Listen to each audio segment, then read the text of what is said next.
ایک بدو آیا، کہنے لگا اے محمد، آپ نے کہا لبیک۔ آپ بدتمیزی کا جواب ہمیشہ محبت سے دیتے تھے، آپ نے کہا لبیک۔ کہنے لگا 3 باتیں سمجھ میں نہیں آتی تمہاری۔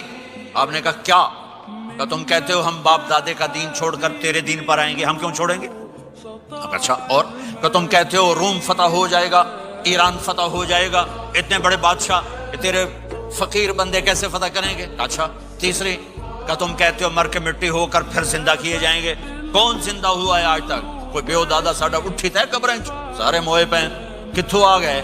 آپ مسکرائے، آپ نے کہا لعلک تطول بک الحیا، انشاءاللہ تیری زندگی لمبی ہوگی، تو دیکھے گا سارا عرب میرا کلمہ پڑھے گا، ایران اور روم بھی ٹوٹ کے آئے گا، اور باقی رہے گی تیسری بات مر کے اٹھنے والی، تو اس نے تیرا ہاتھ پکڑ کے تجھے بتاؤں گا۔ تیسری گل پوری ہوئی کہ نہیں ہوئی؟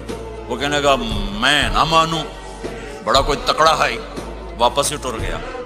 جب مکہ فتح ہوا، عرب مسلمان ہو گئے، کہنے لگے ایک غلطہ ہو گئی۔ حضرت عمر کے زمانے میں ایران بھی فتح ہو گیا اور روم بھی فتح ہو گیا، کہنے لگے دوئی بھی ہوگی کہ تری ہو ہی نہ جاوے، پلیا کلمہ پڑھ لے۔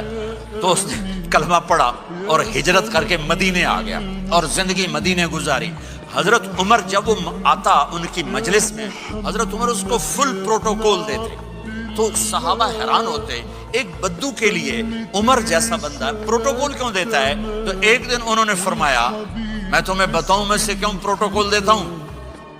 میں اس مجلس میں تھا جس میں یہ آیا تھا، اور اللہ کے نبی نے اسے فرمایا تھا قیامت کے دن تیرا ہاتھ پکڑ کے تجھے یاد دلاؤں گا کہ موت کے بعد زندگی ہے کہ نہیں، اور قیامت کے دن جس کا ہاتھ میرے نبی نے پکڑ لیا جنت میں پہنچانے سے پہلے کبھی نہیں چھوڑیں گے۔ لہٰذا یہ بڑا خصوصی آدمی ہے، اس کو میرے نبی نے پکڑ کے جنت میں پہنچانا ہے۔ میرے بھائی بہنوں میں یہ کہنے آیا ہوں، اپنے ہاتھ چھڑا کر نبی کے ہاتھوں میں دے دو۔